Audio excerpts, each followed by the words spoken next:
طيب يا جماعة بصوا، ده توربين مولع، المحرك الحقيقي، المحرك بتاع طيارة سبايدر مان. ده معناه ان الطيارة دي كانت طايرة في مكان غلط ووقعت بالظبط هنا. كل ده ممكن يكون حقيقي لاني لقيت الفيديوهات دي على النت. يا جماعة بصوا، ده سبايدر مان الحقيقي وهو بينادي على الكل عشان يركبوا الطيارة بتاعته. وبعدين الطيارة الحقيقية اللي شكلها زي طيارة سبايدر مان بتطير في السماء. يا نهار ابيض، الطيارة دي بتعمل حركات جامدة قوي. بس ايه اللي حصل بعد كده؟ بصوا، الطيارة دي ولعت، طيارة سبايدر مان بتقع، هي بتقع في غابة البحر. يا جماعة لازم نساعد سبايدر مان، ممكن يكون لسه هناك في مكان ما. يلا بينا، يلا يا جماعة، لازم نلاقي طيارة سبايدر مان. يلا يا جماعة، هنا دي شجرة تانية وقعت، وبصوا في دخان أكتر، في دخان أكتر هناك. تعالوا نقرب. يا نهار أبيض يا جماعة، أنا شايف حاجة تانية. بص، ده شكله جناح طيارة وتصميمه بالظبط زي اللي شفناه في المحرك التوربيني قبل كده. بص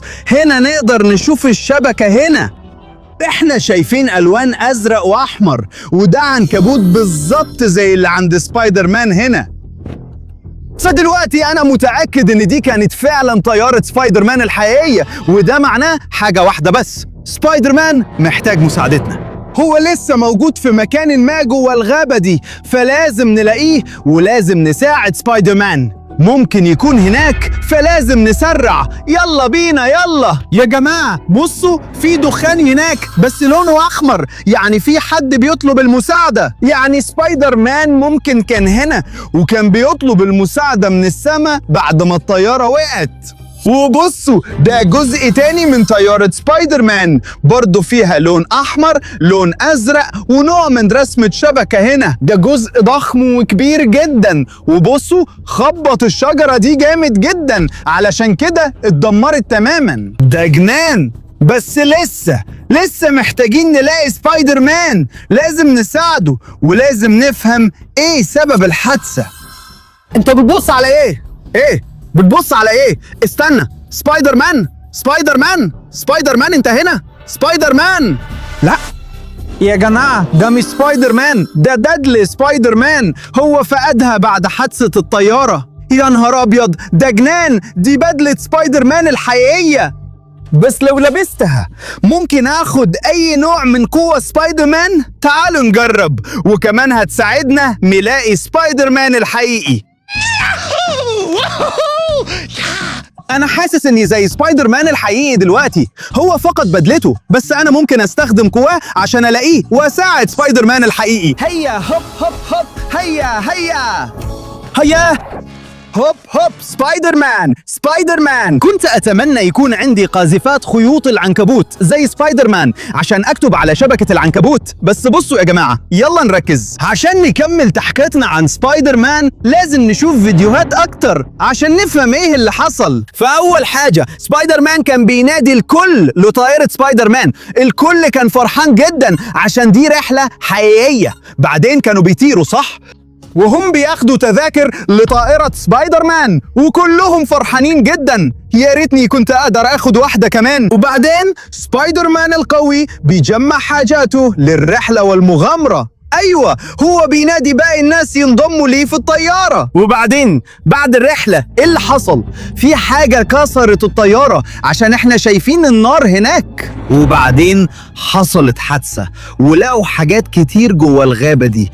يعني في حاجة حصلت في الطيارة ولازم نعرف ليه. وفين سبايدر مان الحقيقي دلوقتي؟ بس لسه عندي شكوك اذا كانت كل الحكاية دي حقيقية ولا نوع من التمثيل. يا جماعة، مين اكتر شخصية بتحبوها في سبايدر مان؟ اكتبوا في التعليقات، نفسي فعلا احبهم زيكم. وما تنسوش تعملوا لايك للفيديو ده. يلا بينا، يلا نكمل ندور على سبايدر مان. يلا يا جماعة، لازم ندور على سبايدر مان، ممكن يكون قريب من هنا.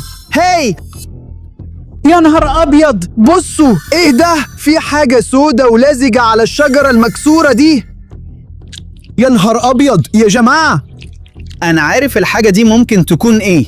دي ممكن تكون فينوم هاجم طيارة سبايدر مان. يعني يا جماعة الموضوع كان حقيقي. يا نهار ابيض، بصوا ده قاذف خيوط العنكبوت بتاع سبايدر مان. تقدر تستخدمه علشان تطلق خيوط عنكبوت حقيقية زي سبايدر مان، وكمان عليه مادة الفينوم اللزجة. بس عليه علامة مميزة بتاعة سبايدر مان. تقدر تلبس الحاجة دي وتستخدمها كقاذف خيوط عنكبوت علشان تتعلق في الشجر، صح؟ علشان تستخدم خيوط العنكبوت. تمام. شلت كل المادة اللزجة بتاعت فينوم ويلا نجرب نلبسها. يا نهار أبيض، اتحطت كويس قوي. حاسس اني سبايدر مان. يا نهار ابيض، ده قناع سبايدر مان هنا. يا نهار ابيض، انا كنت بحلم بده. بحاول اكون سبايدر مان. هو فقد كل حاجاته، القناع وجهاز اطلاق خيوط العنكبوت. يلا نلبسه ونجربه، ماشي؟ وبعدين نقدر نلاقي سبايدر مان، لانه اكيد محتاج مساعدتنا. لانه لو ده بجد نقدر نفترض ان سبايدر مان اتهاجم من فينوم، فلازم ننقذه. يلا بسرعة. ايوه. يا نهار ابيض، جه الوقت نجربه. ايوه، يا نهار ابيض، شبكة العنكبوت الحقيقية. يلا نجربها. واو، انا حاسس اني سبايدر مان حقيقي. ده جنان. يا نهار أبيض، أيوة، حاسس إني قوي جدا وقادر زي سبايدر مان الحقيقي. بس لسه لازم نلاقي سبايدر مان الحقيقي. هو لسه موجود في الغابة دي حوالينا ولسه محتاج مساعدتنا بعد حادثة الطيارة. يلا بينا. بحب الإحساس إني سبايدر مان وبحب جهاز إطلاق خيوط العنكبوت ده جدا. استنوا يا جماعة، حاسس إني مسكت حاجة بجهاز شباك العنكبوت بتاعي. استنوا، إيه ده؟ يا نهار أبيض، ده جزء تاني من طيارة سبايدر مان. عنكبوت متغطي بالسلايم. السلايم الأسود بتاع السم كمان. يا نهار أبيض، مكتوب عليه سبايدر مان، يعني ده أكيد جزء من طيارة سبايدر مان. واو، يعني ده زي الديل. الطيارة دي كانت خفيفة جدا عشان تكون سريعة جدا. يعني لو كل ده صحيح ولو سبايدر مان لسه محتاج مساعدتنا، أقدر أفترض إن فينوم هاجم طيارة سبايدر مان وحصل حاجة وحشة. بعد كده طيارة سبايدر مان وقعت. بس يا ترى سبايدر مان قدر ينجو ولا لأ؟ لازم نعرف. لازم نساعده، لأن لو ما عملناش كده سبايدر مان ممكن يكون مات. يلا بسرعة، لازم نلاقيه. يلا يا جماعة، يلا. كل الموقف ده غريب شوية. لسه مش مصدق نفسي إني لابس بدلة سبايدر مان الحقيقية وإحنا بندور على سبايدر مان الحقيقي. ده شبه المستحيل. وكمان شفنا أجزاء من فينوم الحقيقي. ده غريب بس مش أغرب من اللي لقيناه. يا نهار أبيض، إيه ده؟ الحاجة دي شكلها زي قنبلة العفريت. قنبلة بتترمي وممكن تنفجر لو ضغطت هنا. هي بتنور وصوتها كأنها هتنفجر. هب هب هب هب هب هب. ايه ازاي ده ممكن؟ ده غريب شوية. كنت فاكر الموضوع عن فينوم، بس شفنا قنبلة العفريت. ده مش لايق على بعضه. دلوقتي حاسس كأنها حاجة زي كوسبلاي كده. كان في سبايدر مان وفينوم والعفريت. لازم نكمل تحقيقنا عشان سبايدر مان ممكن يحتاج مساعدتنا. أو يمكن ده كل حاجة. لا، مش صح. لازم نكمل يا جماعة. سبايدر مان، لو انت عايش من فضلك قول أي حاجة. لا، مش سامع أي حاجة، بس أقدر أقول حاجة هناك. واو، ده شكله حطام أكتر من الطيارة اللي وقعت، صح؟ ده شكله شاسيه، يعني جزء مهم جدا. وبيسموه كمان جهاز الهبوط عشان الطيارات بتستخدم النوع ده من الشاسيه عشان تهبط الطيارة كلها. يمكن كانوا بيحاولوا ينزلوها بس بالغلط انفجرت. أيوة، دي أكيد من طيارة سبايدر مان. بس إيه ده؟ عمري ما شفت حاجة زي كده قبل كده. مكتوب عليها سبايدر نايترو وعندنا علامة عنكبوت هنا نفس اللي عندي على صدري.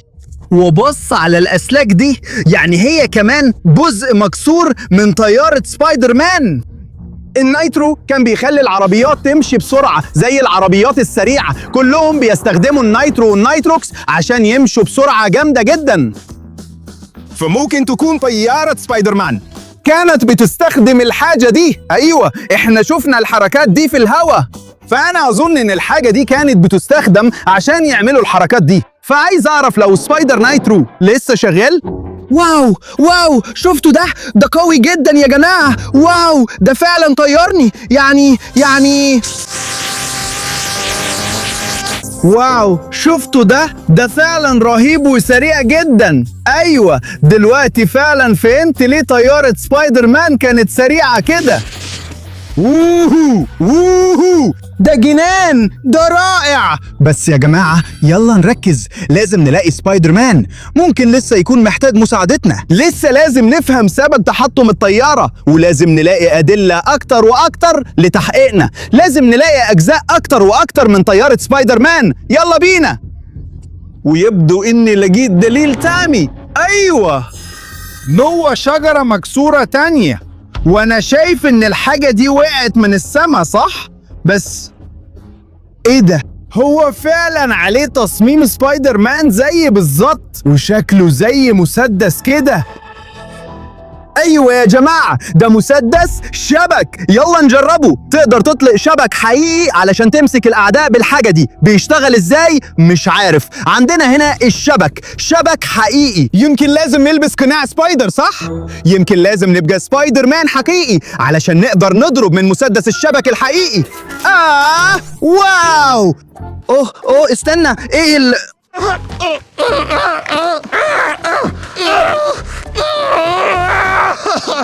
أنا متغطي بالكامل بشبكة العنكبوت. اجري! يا إلهي، أنا فعلا مش محترف زي سبايدر مان الحقيقي، بس لسه لازم نلاقيه يا جماعة. لسه لازم نفهم إذا كان لسه عايش ولا لأ. يا إلهي، سبايدر مان! عارف، أنا لسه حاسس إن الموضوع مش حقيقي، بس فعلا لقينا أدلة كتير. سبايدر مان، سبايدر مان انت فين؟ انا عايش. سبايدر مان يا جماعة، لو لسه بتتفرجوا ولو بتحبوا الفيديوهات اللي بعملها، ما تنسوش تشتركوا في القناة، ده مهم جدا بالنسبة لي. انا عندي حلم اوصل ل5 مليون مشترك، فلو سمحتوا اشتركوا دلوقتي حالا. وبصوا يا جماعة، ايه ده؟ شكلها كرسي طيارة، وكرسي مميز جدا، وعليه علامة سبايدر مان هنا. But what is that? بس ايه ده؟ ده باراشوت. سبايدر مان بيقول هنا ده كرسي قذف خاص فيه سوست، يعني بيشتغل زي المنجنيق. اتكذف بره الطيارة واستخدم الباراشوت عشان يبطئ السقوط. فيا جماعة، أظني ما عرفت ايه اللي حصل هنا. سبايدر مان كان قاعد هنا بيتحكم في الطيارة، صح؟ هو فاهم ان الطيارة هتقع، فداس على شوية زرار مخصوصة وطاير بعيد بالكرسي المخصوص ده، صح؟ عشان في آيات حمراء قوية جدا، فممكن نفترض إن سبايدر مان الحقيقي نجا من حادثة الطيارة دي. يا نهار أبيض، أيوة، بس إيه سبب حادثة الطيارة؟ ده غريب شوية. أيوة، إحنا ممكن نعرف إن سبايدر مان نجا، بس ليه طيارة سبايدر مان وقعت؟ إيه ده؟ يا جماعة، دي كاميرا داخلية خاصة، وكانت اتقلعت من الطيارة. أيوة، بعد الحادث الطيارة وقعت والكاميرا الداخلية كانت جواها، فهي سجلت سبب الحادث. واحنا ممكن نشغلها ونعرف سبايدر مان فين دلوقتي وايه اللي حصل. مين اللي هاجم طيارة سبايدر مان؟ يلا نشغلها دلوقتي حالا. يلا نوصل الكاميرا دي بالموبايل بتاعي. اتوصلت، ويلا نشغل اخر فيديو. ده جنان. ايوه، احسن رحله طيران في حياتي. يا ساتر، شكله كأنها من جوه طيارة سبايدر مان، كلها احمر وازرق زي سبايدر مان، والناس دول شكلهم ضيوف سبايدر مان. يلا نكمل اللعب. يا صاحبي بص على ده. يا شباب، انا الطيار بتاعكم النهارده. مستحيل، ده سلايدر مان. ده غريب شوية، ليه سبايدر مان قرر يبقى طيار؟ هو سبايدر مان الحقيقي صوته غريب شوية، مش زي صوت بيتر باركر، بس على أي حال يلا نكمل مشاهدة. واو، عملناها أخيرا، يا سلام. الرحلة بدأت. عارفة صح؟ واو. ليه الناس دول بيصرخوا؟ يا راجل الريحة وحشة قوي، بايظة او حاجة كده. هما بيقولوا حاجة عن الزيت الأسود البايظ. أيوة، الزيت الأسود في كل حتة جوه الطيارة. نسيت نغير الزيت، احنا هنقع. انا خلصت. إيه اللي بيحصل ده؟ يا نهار أبيض! سبايدر مان قال إنه نسي يغير الزيت جوه الطيارة، وده كان سبب الحادث. يا نهار أبيض! ده معناه إن دي ما كانتش الطيارة الأصلية، ولا كان ده سبايدر مان الأصلي، كله كان تمثيل. كل ده كان نوع من الكوسبلاي أو حاجة زي كده، والطيارة دي كانت مزيفة زي سبايدر مان. يا نهار أبيض! بس أظن إن النهاية كانت كويسة برضه، عشان لقينا المنجنيق ده، يعني كل حاجة انتهت بشكل كويس. بس على أي حال يا جماعة، لو عجبكم الفيديو ده ما تنسوش تعملوا لايك، عشان محتاجين نوصل لأكبر عدد من اللايكات، وطبعا ما تنسوش تشتركوا في القناة. اسمي سلاف، وشكرا لمشاهدتكم. أنا بحب سبايدر مان على أي حال، وفي يوم من الأيام هلاقي سبايدر مان الحقيقي.